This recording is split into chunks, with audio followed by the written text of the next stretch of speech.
Em diferentes experiências, nós já sentimos a angústia do sofrimento. O sofrimento provoca angústia, questiona. Quantas vezes já sentimos dores físicas, já fomos acometidos por doenças, ou pessoas que amamos, que sofreram muito, que partiram. Ou quantas vezes nós já sentimos o peso de uma crise financeira, uma crise nos relacionamentos, no namoro, na família, na vida profissional. Esta experiência, como eu disse para você, ela é tão humana, mas tão nossa, toca a vida de toda pessoa, que o próprio Deus não quis apenas se aproximar, mas quis assumir também o sofrimento e a dor. Basta pensar em Jesus na cruz, ou esta cena de Nossa Senhora da Piedade. Nós contemplamos de que Deus, e esta é a nossa fé, Deus tocou, assumiu a nossa história, e nos tocou sobretudo no sofrimento, na dor, na morte. É sobre isto que nos fala a liturgia desse final de semana, e está no centro a história de um grande homem, uma catequese bíblica, Jó. Mas antes de comentar esta leitura, o sofrimento, ele, além de ser difícil, e sofrer não é algo legal, exceto se for uma patologia, não é? Mas o sofrimento, ele sempre nos devolve a nós mesmos. Toda vez que nós sofremos, padecemos, ficamos doentes, entramos em crise, mais do que nunca nós refletimos sobre a vida, sobre os nossos caminhos, a direção que damos à nossa existência. Por isso o sofrimento é aquela experiência tão humana, tão nossa, que, como eu disse, nos devolve a vida para nós mesmos, com aquilo que ela tem de mais difícil, mais duro. E quando nós sofremos, sobretudo agora para nós que temos fé, que acreditamos em Deus, tantas vezes diante do sofrimento, nós tentamos dialogar com Deus dizendo: Senhor, por que eu estou sofrendo se eu tenho fé, se eu acredito? Por que em minha vida o sofrimento aparece se todos os dias eu te busco? Como pode, Senhor, o justo sofrer e o injusto estar aí tão bem? Como pode o injusto ter saúde, prosperar, e aqueles que são justos padecem? O sofrimento e a fé, ou melhor, o sofrimento, ele questiona a fé, questiona a presença de Deus na nossa vida e na vida daqueles que amamos. E como eu disse para você, no centro da liturgia de hoje está a experiência de um homem, Jó. Se você ainda não leu o livro de Jó, eu recomendo vivamente que você leia este livro. 42 capítulos, e eu tenho certeza que vai valer o tempo investido. Se você não recorda a história de Jó, rapidamente eu vou resumir. Jó era um homem rico, invejado para o seu tempo, porque ele tinha muitos bens, terras, animais, muitos empregados. Ele tinha uma família feliz, uma esposa, 10 filhos, era admirado por sua comunidade, era um homem temente a Deus. Tudo que os homens daquela época desejavam, Jó tinha. Lembrando que é uma catequese o livro de Jó. Até que um dia, Satanás procurou Deus e disse assim: Jó, ele te busca, ele te teme, porque tu cercas de cuidado Jó, tu cercas de carinho, por isso ele é devoto a ti. Agora, se Jó perder tudo, ele vai te abandonar e praguejar contra ti. Deixa que ele perca tudo, para experimentares a fé de Jó. E diz a palavra que Deus permitiu, só fez uma ressalva para Satanás: não tire a vida dele, poupe a vida de Jó. Depois, Jó começa sucessivamente a ser provado na sua fé. A primeira coisa que Jó perde foram os seus bens. Da noite para o dia ficou pobre. Um homem muito rico perdeu tudo. Depois, perdeu todos os seus 10 filhos. Isso estremeceu a vida de Jó.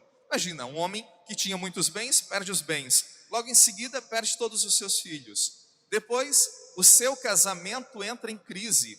A sua esposa fica revoltada com Jó e com Deus, e ela mesma começa a praguejar contra Deus. Afinal de contas, onde estaria Deus, o amigo de Jó, que o permitiu perder tudo, inclusive os filhos? E Jó entra num verdadeiro tormento no seu casamento com a sua esposa. Por fim, só restava uma coisa para Jó: a saúde. E da noite para o dia, no corpo de Jó começam a aparecer úlceras, desde a planta do pé até o couro cabeludo.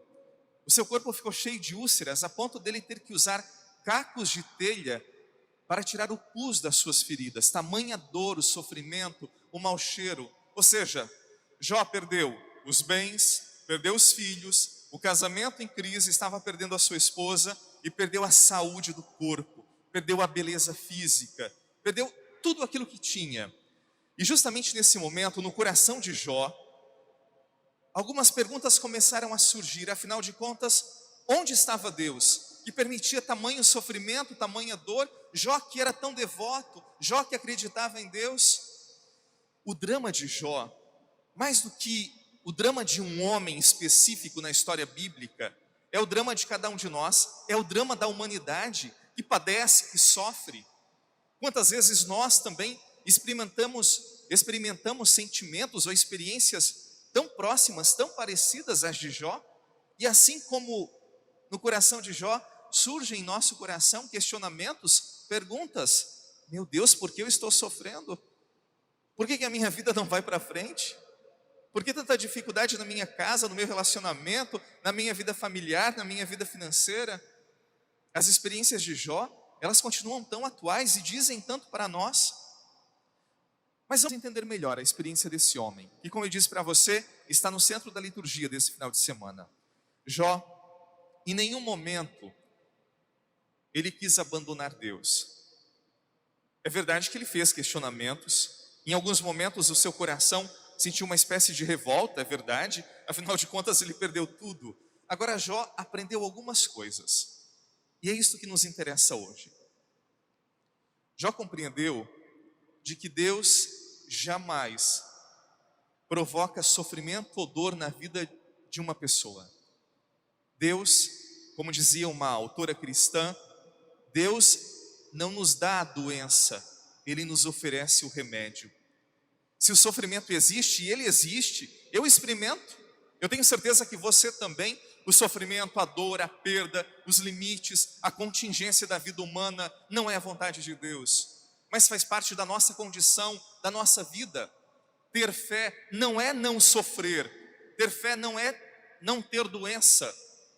Há tantas pessoas que têm fé e ficam doentes, experimentam o câncer, a depressão, a tristeza profunda, a falta de sentido da vida. Ter fé não é estar imune àquilo que é próprio da vida humana. Ter fé é ter a consciência de que Deus está conosco, mesmo nas tempestades mais terríveis da nossa vida. Quando o medo, a solidão, o desespero batem à nossa porta, a certeza de que Deus, no meio da tempestade, está conosco e abre para nós um horizonte sempre cheio de sentido. Sofrimento não é a ausência de Deus, mas no sofrimento e na dor, Deus toca a nossa humanidade. E no sofrimento, na dor, nos limites humanos que você experimenta, que eu também, nós podemos, mais do que nunca, nos conhecer e experimentarmos o carinho e a presença de Deus. Foi justamente esta a experiência de Jó. No último capítulo, e depois você faça essa leitura em casa, eu recomendo vivamente.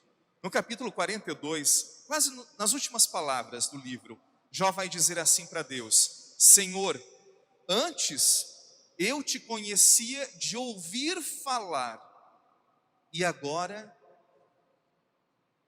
eu te vejo, eu contemplei a tua face, pelo sofrimento e pela dor. Nós não queremos sofrer. O cristão não busca sofrer todos os dias, mas, como eu disse para você, o sofrimento, ele está no nosso caminho, faz parte da nossa vida. E quando nós acolhemos o sofrimento à luz da experiência da fé, o sofrimento pode aperfeiçoar a nossa humanidade e despertar o nosso coração para a beleza da vida e para a presença do próprio Deus, que cura as nossas feridas e ressignifica todos os nossos sofrimentos. E como eu disse para você, Deus entende de sofrimento, Deus entende de dor, e por isso Ele próprio assumiu as dores da humanidade. Eu dizia na parte da manhã, na primeira missa, basta contemplar esta cena. O próprio Deus ferido, sangrando, morto, nas mãos de Maria.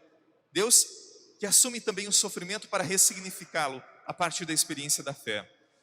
Todas as vezes que nós sofremos, nós também entramos num estado de paralisia.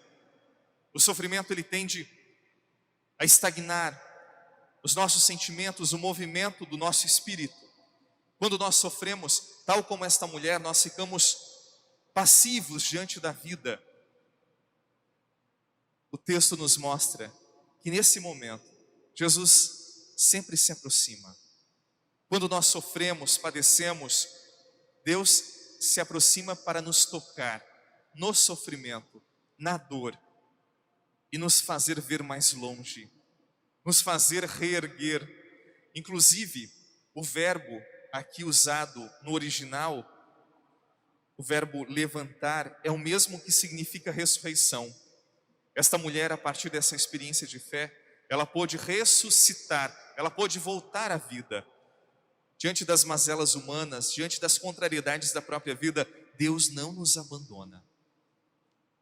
No sofrimento, Deus também nos toca, e pelo sofrimento nós podemos chegar a Ele. Como falamos tantas vezes, alguns chegam pelo amor a Deus, outros pela dor, pelo sofrimento. Não queiramos o sofrimento, mas ele faz parte da nossa vida, da nossa existência. E no sofrimento também é oportunidade de conversão e transformação. E diante dos sofrimentos da tua vida, tu não te desesperes. Não percas a esperança. Deus cuida de ti. Ele não quer o teu sofrimento e a tua dor. Aquilo que tu padeces pode ser também o caminho da tua conversão. O sofrimento é como que a pedra de toque do amor. Que Deus nos dê forças para seguirmos em frente, sem que o sofrimento nos roube a esperança e a alegria do coração. E para encerrar, ter fé não é não sofrer. Ter fé é ter a certeza de que temos um Deus que está ao nosso lado, acompanha os nossos passos e não nos permite que nos prostremos diante das dores da vida. Deus está comigo e contigo. Acreditemos nesta palavra.